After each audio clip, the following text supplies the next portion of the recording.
नमस्कार, तुम्हा सर्वांचं आपल्या स्टडी पॉइंट या यूट्यूब चॅनलमध्ये स्वागत आहे। तर अंगणवाडी कर्मचाऱ्यांचे केंद्र सरकारचे मानधन का रखडलेलं आहे व नेमकं SNA स्पर्श प्रणाली काय आहे याबद्दल संपूर्ण सविस्तर इत्युंभूत माहिती या व्हिडिओच्या माध्यमातून आपण जाणून घेणार आहोत। तत्पूर्वी तुम्ही जर आपल्या स्टडी पॉइंट या यूट्यूब चॅनलवरती जर नवीन असाल तर आपल्या या चॅनलला लगेचच लाईक आणि सबस्क्राईब करायला विसरू नका। चला तर मग वेळ वाया न घालवता अंगणवाडी कर्मचाऱ्यांचे केंद्र सरकारचे मानधन का रखडलेलं आहे व नेमकं सरकार SNA स्पर्श प्रणाली कशा पद्धतीने लागू केलेला आहे व त्याचा या ठिकाणी मानधनावर काय परिणाम होतो आहे ते या ठिकाणी आपण जाणून घेऊया। बघा, अंगणवाडी कर्मचाऱ्यांनो किंवा आपल्या अंगणवाडी सेविका ताईंनो किंवा मदतनीस ताईंनो, बघा नेमके टायटल काय सांगतोय। अंगणवाडी कर्मचाऱ्यांचे केंद्र सरकारचे मानधन का रखडले व मानधन केंद्र सरकारचं कधी येणार आहे आणि SNA स्पर्श प्रणाली नेमकं काय आहे हेच आपल्या अंगणवाडी ताईंना या ठिकाणी आजच्या व्हिडिओच्या माध्यमातून आपण सांगत आहोत। पहा, महाराष्ट्रातील अंगणवाडी सेविका, मदतनीस आणि मिनी अंगणवाडी सेविका ज्याच्यामध्ये 2,10,000 अंगणवाडी कर्मचारी आपल्या संपूर्ण महाराष्ट्रभर विस्तारलेले आहेत, यांना जो केंद्र सरकारकडून मिळणारे मानधन आहे तो काही महिन्यांपासून म्हणजे डिसेंबर, जानेवारी, फेब्रुवारी जवळजवळ 3-4 महिने झाले तर केंद्राचा जो निधी आहे तो मानधन आहे तो या ठिकाणी रखडलेला आहे। त्यामुळेच राज्यभरातील अंगणवाडी कर्मचाऱ्यांमध्ये नाराजी आणि संभ्रमाचे वातावरण निर्माण झालेलं आहे। परंतु आता या संदर्भात महत्त्वाची माहिती देखील समोर आलेली आहे। कालच आपला एकूणच केंद्राचा मानधन कधी जमा होणार याबद्दल जो अर्थ विभाग माननीय काकडे साहेबांनी जो प्रस्ताव दिलेला आहे, महाराष्ट्र राज्य अंगणवाडी कर्मचारी कृती समितीच्या वतीने राज्य सरचिटणीस सूर्यमणी गायकवाड यांनी निवेदन दिले असल्यास अर्थ विभागाचे माननीय काकडे साहेबांनी या ठिकाणी येत्या मार्चच्या अखेरपर्यंत हा जो मानधन आहे तो जमा होणार असल्याची माहिती या ठिकाणी सांगण्यात आलेला आहे। त्याचा व्हिडिओ देखील ऑलरेडी आपल्या चॅनलवर उपलब्ध आहे बघा। परंतु आता या संदर्भात महत्त्वाची माहिती समोर आलेली आहे। महिला व बालविकास आयुक्तालयात झालेल्या चर्चेदरम्यान अर्थ विभागाचे माननीय काकडे साहेब यांनी सांगितले की SNA स्पर्श प्रणाली या लागू केल्यामुळे निधी वितरण प्रक्रियेत काही तांत्रिक अडचणी या ठिकाणी निर्माण झाल्या होत्या। त्यामुळेच केंद्र सरकारकडून येणारे मानधन काही काळ या ठिकाणी थांबले होते। बघा, नेमकं SNA स्पर्श प्रणाली म्हणजे काय आहे नेमकं आपल्या अंगणवाडी कर्मचाऱ्यांना किंवा आपल्या अंगणवाडी ताईंना माहीत होणं गरजेचं आहे। तर नेमकं SNA स्पर्श प्रणाली काय आहे तर सगळ्यात महत्त्वाचं म्हणजे ताईंनो, SNA म्हणजे सिग्नल नोडल एजन्सी, म्हणजेच याचा अर्थ केंद्र सरकारने देशभरातील विविध योजनांचा जो निधी आहे या निधीमध्ये पारदर्शक आणि थेट पद्धतीने वितरित करण्यासाठी ही जी प्रणाली या ठिकाणी सध्या सुरू केलेली आहे। याच प्रणालीमध्ये काय होते बघा, सगळ्यांना SNA म्हणजे नेमकं काय आहे तेही माहीत नाही। तर नेमकं या प्रणालीमध्ये होतंय काय ह्याच्यानी तर त्याचंच या ठिकाणी उत्तर किंवा त्याचा पाठपुरावा पाहू शकता। खरं तर या प्रणालीमध्ये केंद्र सरकारचा निधी थेट सिग्नल नोडल एजन्सी अकाउंटमध्ये जमा होतो आणि त्या खात्यातूनच संबंधित योजना आणि लाभार्थ्यांना पैसे दिले जातात। निधीचा जो ऑनलाईन ट्रॅकिंग आहे आणि पारदर्शकता राखली जाते आणि प्रत्येक व्यवहाराची माहिती म्हणजे PFS म्हणजे पब्लिक फायनान्शियल मॅनेजमेंट सिस्टीमद्वारे नोंदवली जाते। हे जे महत्त्वाचे मुद्दे आहेत ते तुम्हाला माहीत होणं गरजेचं आहे। यामुळेच निधीचा जो गैरवापर आहे तो गैरवापर या ठिकाणी होऊ नये आणि पैसा थेट योग्य ठिकाणी पोहोचावा हाच नेमका आपल्या SNA या प्रणालीचा मुख्य उद्देश आहे। बघा, नेमकं या प्रणालीमुळे मानधन का रखडलं गेलेलं आहे तर बघा, अंगणवाडी कर्मचाऱ्यांचे जे मानधन आहे तो केंद्र आणि राज्य सरकारच्या या संयुक्त निधीतून दिले जाते। खरं तर जवळजवळ राज्याचा जो मानधन आहे तो जवळजवळ सगळ्या अंगणवाडी कर्मचाऱ्यांचं झालेला आहे, परंतु सध्या जवळजवळ 3 ते 4 महिने झाले केंद्राचा जो मानधन आहे तो रखडलेला आहे। परंतु SNA स्पर्श प्रणाली लागू करताना काही ज्या प्रक्रिया आहेत ते पूर्ण या ठिकाणी कराव्या लागतात।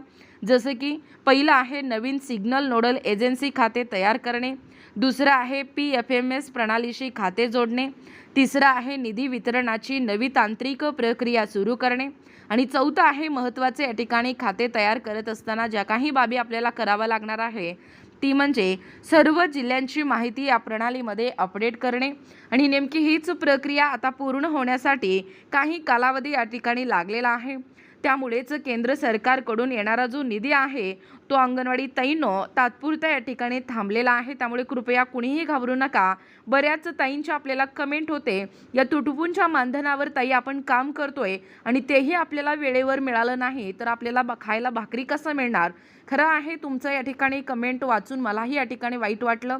आपल्याला जो दर महिन्याला येणारा पगार आहे तो कृपया लवकरात लवकर मिळावं, परंतु बदलत्या या जगानुसार आपल्याला शासन देखील डिजिटलायझेशन वापरणं तितकंच महत्त्वाचं आणि गरजेचं आहे।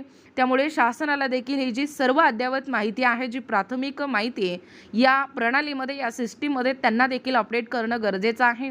डाटा वेगवेगळ्या विभागाच्या माध्यमातून वेगवेगळ्या सिस्टीमच्या माध्यमातून त्यांना या ठिकाणी हे जे काम आहे, जे कार्य आहे ते पूर्ण करावं लागणार आहे आणि याच्यासाठी काही अवधी किंवा कालावधी लागतोय हे तुम्हाला आम्हाला सगळ्यांना माहीतच आहे। त्यामुळेच केंद्र सरकारकडून येणारा जो निधी आहे तो तात्पुरत्या या ठिकाणी थांबवलेला आहे आणि म्हणूनच आपल्या सर्व अंगणवाडी कर्मचाऱ्यांचं जे मानधन आहे ते या ठिकाणी रखडलेलं आहे। तर तुम्हाला लगेचच याला अनुसरून परत पुन्हा तुम्हाला प्रश्न पडतोय, तर नेमकं मानधन होणार तरी कधी?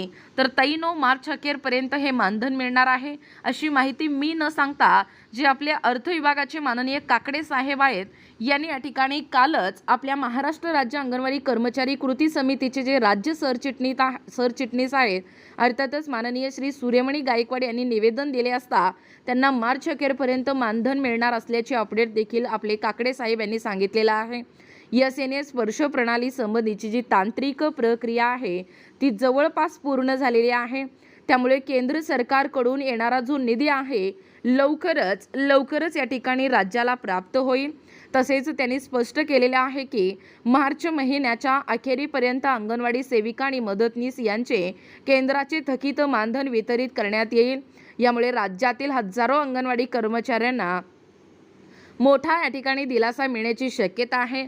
बघा थोडक्यात शेवटी व्हिडिओच्या शेवटी नेमका आपल्या अंगणवाडी कर्मचाऱ्यांची भूमिका असते तरी काय, नेमकी आपल्या अंगणवाडी कर्मचाऱ्यांची भूमिकाबद्दलच आपण या ठिकाणी प्रकाश टाकतोय। आपली अंगणवाडी सेविका आणि मदतनीस या महिला व बालविकास विभागाचे एक महत्त्वाचे घटक आहेत। जसं विभागाचे घटक आहेत अगदी तशाच पद्धतीने ते राज्याचं देखील एक महत्त्वपूर्ण असा घटक आहेत। आपल्या भारत देशाचे देखील एक महत्त्वपूर्ण असे घटक आहे, जसं की एक पिढी घडवण्याचं कार्य आपल्या ताईंच्या हस्ते या ठिकाणी होताना आपल्याला दिसून येतो आहे। त्या ग्रामीण आणि शहरी भागात खालील महत्त्वाची कामे करतात, जसे की तुम्हाला सगळ्यांना माहीतच आहे जे आपण रोज करतोय।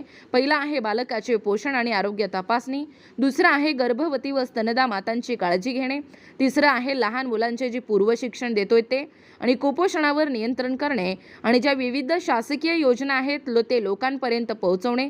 याच्यामध्ये तुम्हाला माहीतच आहे शासकीय योजना जी सध्या गेम चेंजर ठरलेली आहे निवडणुकीच्या पार्श्वभूमीवर, जसे की मुख्यमंत्री माझी लाडकी बहीण योजना, लेक लाडकी योजना, ज्या अनेक योजना आलेल्या आहेत ते योजना आपण कशा पद्धतीने विविध स्तरांमार्फत या ठिकाणी स्थानिक लोकांपर्यंत पोहोचवण्याचं कार्य आपण सर्वांनी म्हणजे अंगणवाडी सेविका आणि मदतनीस ताई यांनी त्यांच्या स्थानिक लेवलवरती या ठिकाणी पोहोचवण्याचं काम केलेलं आहे। म्हणूनच त्यांचे मानधन वेळेवर मिळणे हे अत्यंत महत्त्वाचं आणि गरजेचं आहे। शेवटी निष्कर्ष जाता एवढं सांगू इच्छिते, सध्या अंगणवाडी कर्मचाऱ्यांचे जे केंद्र सरकारचे मानधन आहे तो SNA या स्पर्श प्रणालीमुळे तांत्रिक प्रक्रियेमुळे रखडलेले होते। मात्र आता ही प्रक्रिया पूर्ण होत असल्याने येत्या म्हणजे याच महिन्यामध्ये मार्च अखेरपर्यंत हे थकीत मानधन मिळणार असल्याची माहिती अर्थ विभागाकडून देण्यात आलेली आहे। त्यामुळेच राज्यातील अंगणवाडी सेविका आणि मदतनीस यांना लवकरच आर्थिक दिलासा मिळण्याची आशा निर्माण झालेली आहे। कृपया फेक व्हिडिओवर या ठिकाणी अफवा पसरू नका, तुम्ही देखील त्या ठिकाणी फेक व्हिडिओवर विश्वास ठेवू नका। लवकरच या ठिकाणी जो केंद्राचा मानधन आहे तो येत्या मार्चच्या अखेरपर्यंत मिळणार असल्याची अपडेट सर्वत्र आपल्याला पाहायला मिळून येतो आहे। तसेच या ठिकाणी माननीय काकडे साहेबांनी दिलेला हा महत्त्वपूर्ण या ठिकाणी अपडेट आहे।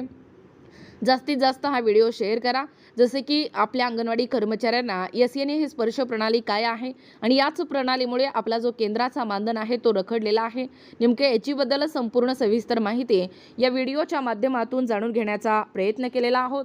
अशाच प्रकारचे नवनवीन व्हिडिओ पाहिजे असतील किंवा तुम्हाला जर आमच्या अध्यापनाचे व्हिडिओ आवडत असतील किंवा तुम्ही जर आपल्या स्टडी पॉईंट या यूट्यूब चॅनलवरती जर नवीन असाल तर ताईंनो आपल्या स्टडी पॉईंट या यूट्यूब चॅनलला सबस्क्राईब करा। भेटूया अशाच पुढच्या पुन्हा एकदा नवीन व्हिडिओमध्ये, तोपर्यंत धन्यवाद।